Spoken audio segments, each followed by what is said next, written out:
Hello everyone. In this video today we're going to be taking a look at an article from the Washington Free Beacon written on August 24th by Alex Griswold. The 6 worst defenses of communism published by the New York Times this year. Which, I don't know how you can defend communism. I mean, the funny thing is with what they've tried to do in these 6 instances. They think that they're trying to brainwash millennials. But the target audience that they should have been looking at are the people who were alive before the Berlin Wall and Iron Curtain fell.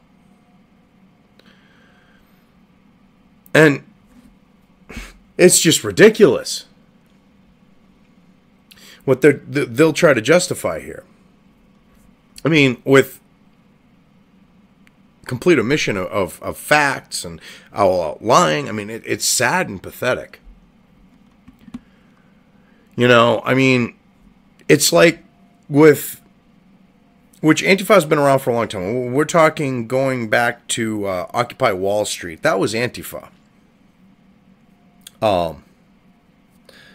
So now they're looking at the fact of we're going to make communism look good because the left, they want communism, most of them.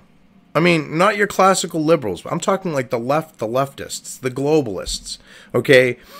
The ones who are using these middle-class little shit bricks that are wearing, you know, bandanas and masks, beating the shit out of people, you know, that they disagree with on the note of speech, that are destroying property, all right? Those are little middle-class motherfuckers. So these are people that wouldn't have had the lives they had if their parents weren't middle fucking class, if it wasn't for communism. I mean, for capitalism. And they just don't get it. And they're pawns.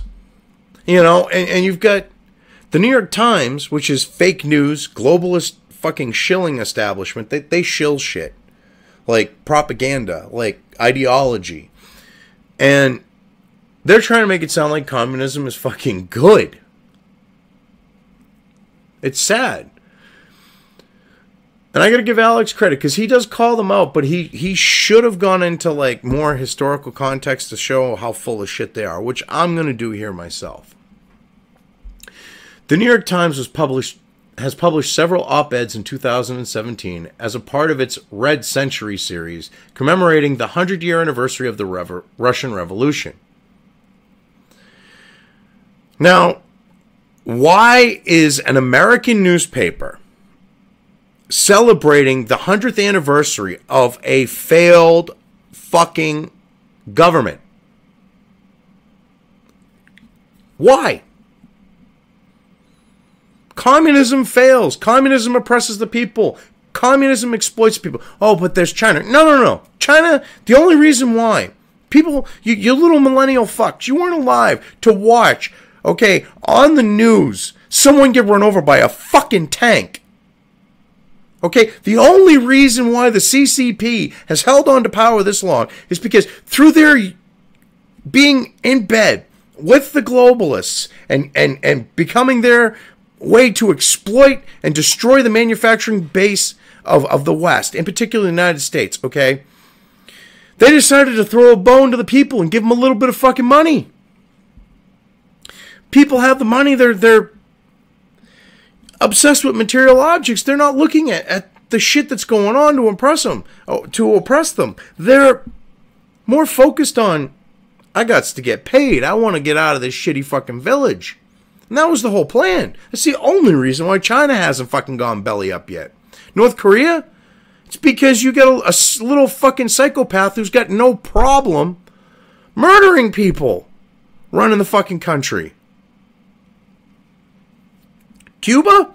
Fidel's brother and him. We're fucking scumbags. Are scumbags. When you have people with President Obama there being hauled off because they're not toting the fucking communist line, and they're wishing to be free. Obama should have said, whoa, whoa, whoa, whoa, whoa, whoa, whoa, wait one fucking minute. Let those people stay or I'm out of here. He shouldn't have gave them the shit that he gave them, like, you know, the lifting of the embargo and shit. No. Communism is bad. Democracy, good. Capitalism, good. Communism, bad. Now, this is a good one, especially considering that it's completely taking the time of when the Soviet Union began, okay, and what was going on about the same time in the United States. Women had better sex under communism. Why women had better sex under socialism, argued Kristen R. Godsey, a professor of Russian and East European Studies at the University of Pennsylvania. Well, she might be a professor of those two things, but the bitch got no clue about history. Some might remember that Eastern Bloc women enjoyed many rights and privileges unknown in liberal democracies at the time, she wrote. Bullshit! Complete bullshit! The only thing that women in the communist bloc had, and you can call it a right or a privilege, that was equal to men, is they did what the fuck they were told, or they were sent to fucking Siberia or Gulag or killed. So if they were told to go work in that fucking factory, they went, oh, fuck me, I'm going to work in that factory because I don't want to, you know, end up in a gulag. I don't want to end up in Siberia, and I don't want to end up dead. So that's my only option. All right. It wasn't like they chose their fucking jobs. No, they were told to do the fucking job, and they did it. To me, and to anyone with half a fucking brain, Kristen, that's not a privilege or really a right. A right would be to the idea of a right would be to be able to say, no, I don't think I'm going to do that. Okay, and that's the only thing on the note of quote-unquote equality, which is what you're getting at, you feminist lying bitch. Or I should say feminazi. See, women in the West were way more freer.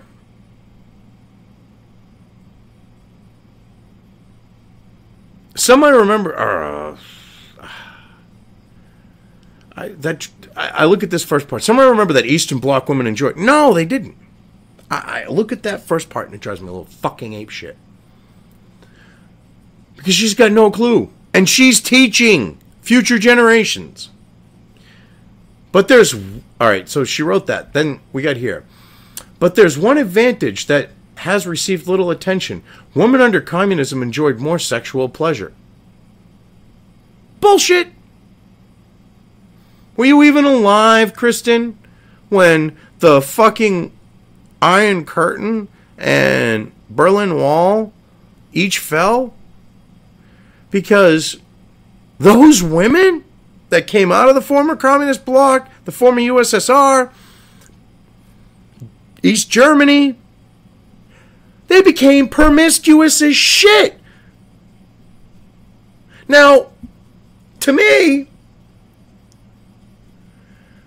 if now you're going out and getting yours on the note of sex after the fall, which is a documented fact. I mean, they had rises in the former communist bloc. And this is what the irony is. You couldn't get toilet paper to wipe your ass back during the days of the fucking communism. You used the fucking paper, Pravda, to wipe your ass. Literally. You bought the paper so you had something to wipe your ass with. You didn't buy it to read it. Now, you can't even get a loaf of bread. You can't find shoes that'll fit you. Because you get into a line and you find out they only get this size and you're that size. So you get the shoes anyway so you can try to fucking trade them for something else. And the thing is, when that's the case, I don't think they're going to be fucking getting condoms or the birth control pill too easily. Wait, scratch that. I know they wouldn't be. I've actually been to the former Soviet Union. Unlike this fucking bitch, I'm sure. I went in to fucking the stores that the actual Soviets, the Russians, would frequent. The shelves were fucking bare. You go to the stores that the tourists go to, shit on the shelves. That says a lot. So they ain't going to be getting condoms. The wall falls, the curtain falls, capitalism comes in, they got a little money in their pocket, they got Western goods coming in, they got condoms. They went on a fucking spree. So don't even try to say that. Not only that, the Russian Revolution happened in 1917. At the end of the First World War. And they pulled out. So, 1916, 1917, things were going on. At the end of 1916. And into 1917. So, we'll just say 1917. Because that's when it ended. You have the formation of the Soviet Union in 1916. The government's getting set up. So 1917, we're in business, we'll say. From that point forward, you had the West see a progressive, quote-unquote, progressive era. And during that time, leading into the Roaring '20s, mind you, you had, women's suffrage,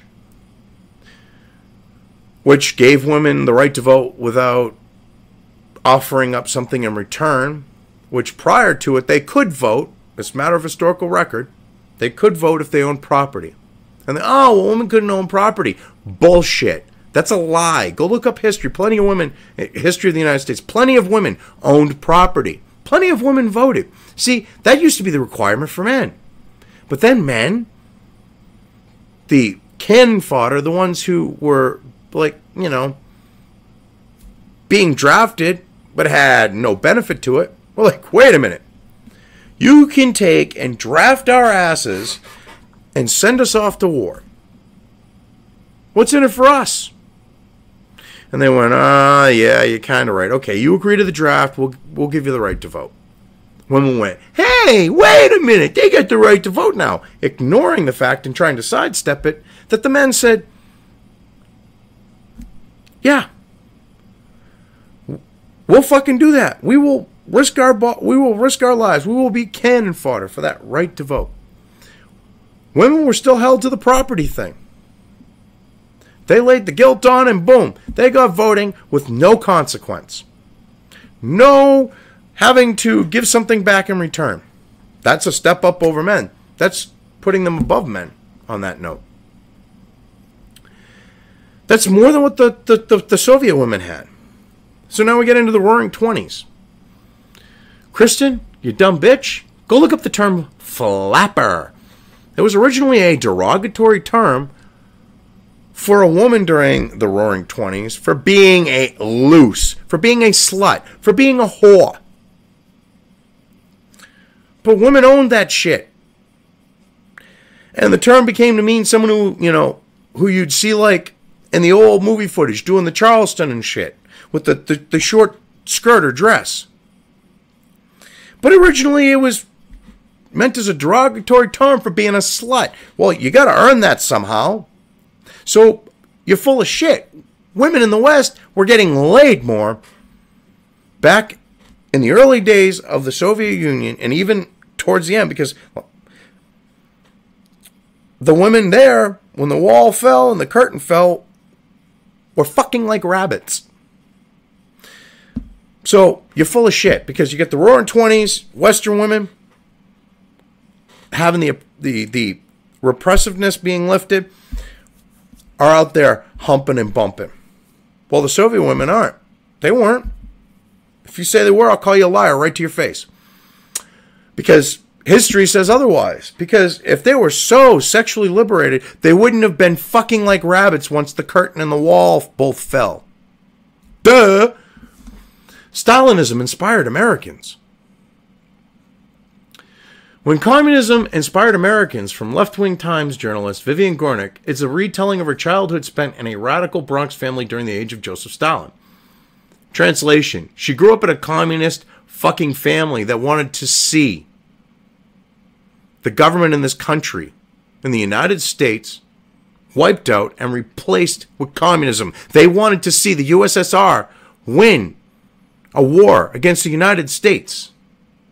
Call it like it is. Vivian is a fucking commie. Call it like it is. She grew up in a commie household. Don't pull punches. I mean, if you look like a duck, walk like... Well, if it looks like a duck, walks like a duck, and quacks like a duck, odds are it's a fucking duck. In this case, a commie. It's perhaps hard to understand now, but at the time, in this place, the Marxist vision of world solidarity, as translated by the Communist Party, induced in the most ordinary of men and women a sense of one's own humanity that ran deep, made life feel large and clarified, she wrote. One of the most oppressive systems of government, one of the most oppressive regimes, Stalin's Soviet Union. You want to try to say that it made you feel large? Wow. I don't even think you were alive during Stalinism. I highly fucking doubt that.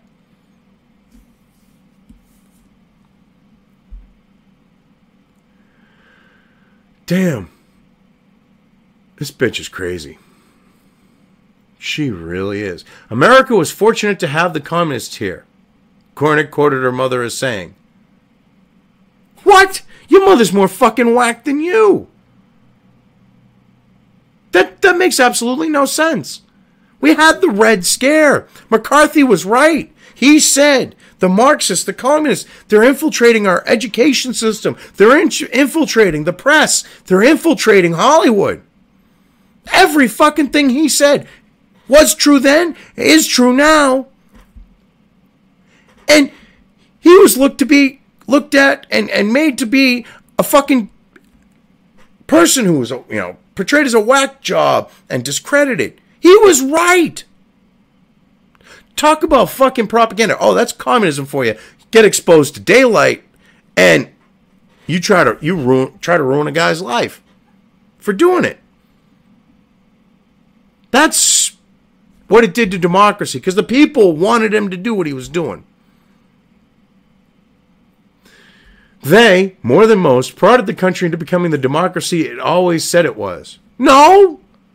Because you can't say that they made it the democracy that it always said it was. Because communists are anti-democracy. Oh my God, your mother's more fucked in the head than you, Vivian.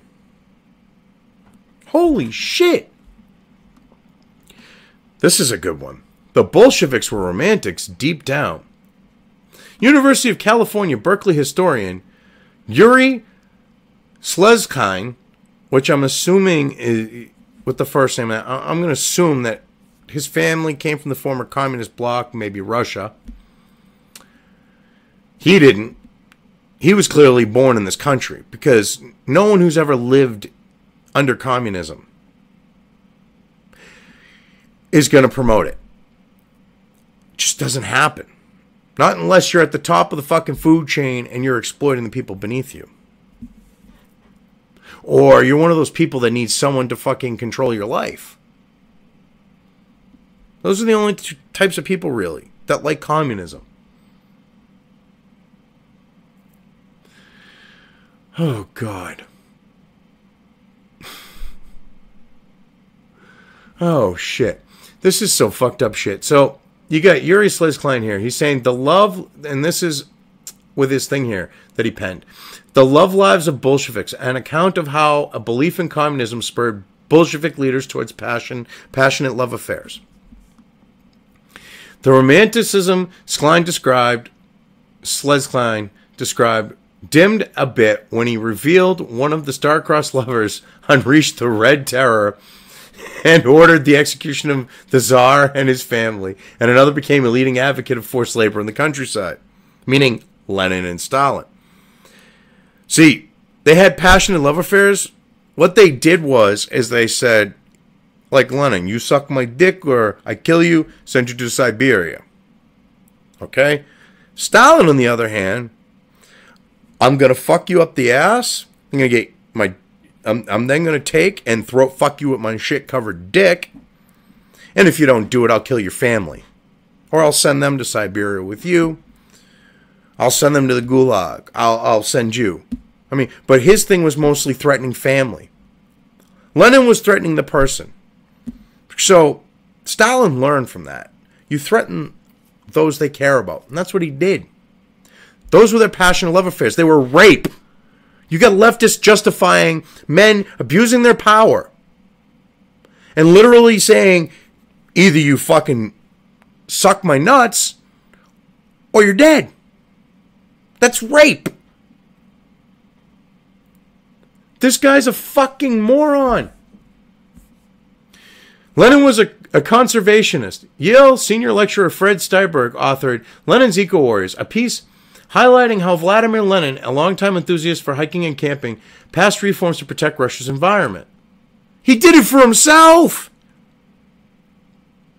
For now, at least, Lenin's legacy is preserved, and Russia remains the world leader ahead of Brazil and Australia in protecting the most land at the highest level, Strebe wrote.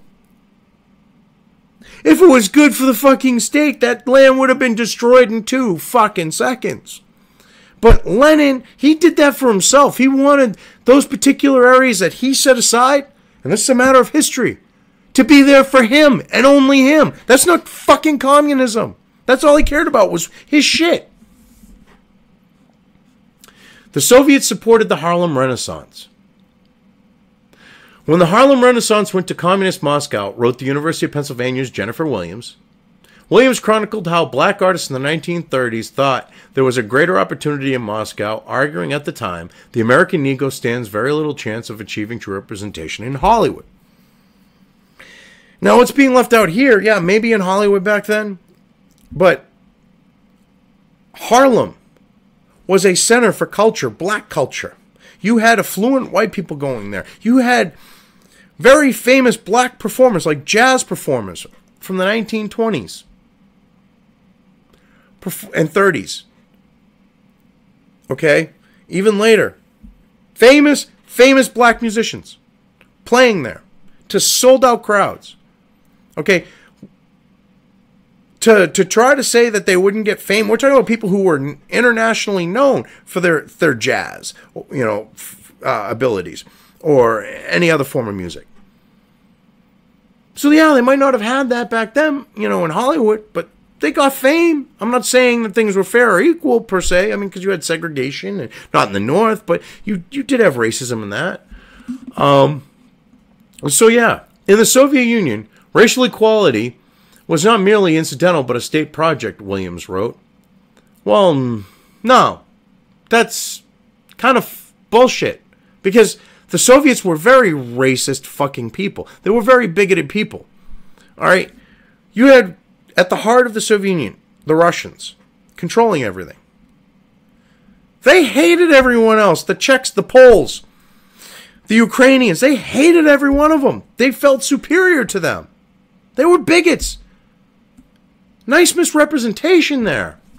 Good job. So, Williams wrote detailing how the Soviets recruited Harlem artists for a propaganda film about race relations in America. Yeah, they did that. Once they got what they wanted, they kicked them to the curb. Which we're going to see here. Unfortunately, the USSR's support for the film project was yanked once it achieved its true objective. Diplomatic recognition from the United States government. Because it would not recognize the USSR because of how it took power and the fact that it was communist and so on. Now this last one, this one really gets me because with Star Trek Discovery, STD, an appropriate abbreviation for it because it is the social justice herpes of the Trek Enterprise. Okay, people, if you thought that 2009 Star Trek and the two sequels was SJW shit. STD puts those to shame. That's why Fuller, one of the reasons why Fuller kind of, he's progressive SJW, but he even was like, this is going too far, I'm sure. Plus the things with production and them not wanting to do a prime timeline. I mean, there's a lot of other shit, but they wanted to turn it into a propaganda shit show. And they have. So without the Soviets, we would not have Star Trek. Bullshit. Gene, the man himself, stated he's egalitarian. His wife, after his passing in the Son's documentary, I believe it was, reiterated it. The Son, in same documentary, I believe, reiterated it. From the man and the two people closest to him. Egalitarian. No communism involved. Now, people try to cite this as a communist society because Earth, in next gen on, is a post-want, post-need society where you can have anything you want, for the most part. The original series wasn't. They got paid, Starfleet paid them, everything. So, the thing is you go outside, you know, the confines of Earth, and everyone's earning money, regardless if they're part of the Federation, outside the Federation, people who are Federation citizens, yeah, they're all earning money. There's money involved. So it's not and it's a capitalist system. Earth just has a post-want, post-need environment.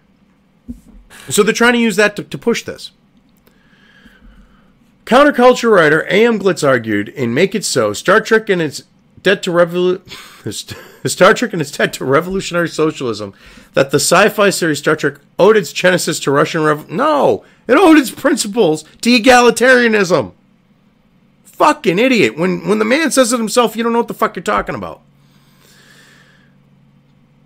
Gitlitz cited the novel Red Star, a book about utopian colony on Mars that adheres to communism. The book helped spark Russian cosmism, a belief that the future of communism rested in technology and mastering space. Okay, that has nothing to do with Star Trek, so I don't know why you're trying to conflate the two, but okay. Good job there, fucknut. AM, you're a fucknut. You're a moron. You don't know Trek. Gitlitz argued that Star Trek was particularly inspired by Argentine Trotskyist leader J. Posadas. As a leader of Argentina's socialist movement, Posadas argued alien visitors would be socialists. It would help free Earth from the grip of Yankee imperialism and the bureaucratic workers' state. Slight problem. Go watch Trek, fucking moron. There's still that shit going on. You have farmers. You have people, craftsmen. You have people that are building products that can't be replicated. That's capitalism, motherfucker. And the government. You've got Earth's democratic government. You get the UFP, the United Federation of Planets democratic government. Nice fucking try. Anyways, I think I've gone through these and shown that the New York Times is fake news and loves that communism. They're really trying to push it. And they're going to fail on it because they're pushing it to the wrong people, the people who lived through the Iron Curtain being up and the Berlin Wall being there. Anyways, I hope you liked the video. If you did, upvote it or give it a thumbs up depending on where you're watching it. Hit that subscribe button if you're on YouTube. Definitely ring that bell if you want to get alerted to when my content comes out. Thank you all for watching. Have a good one.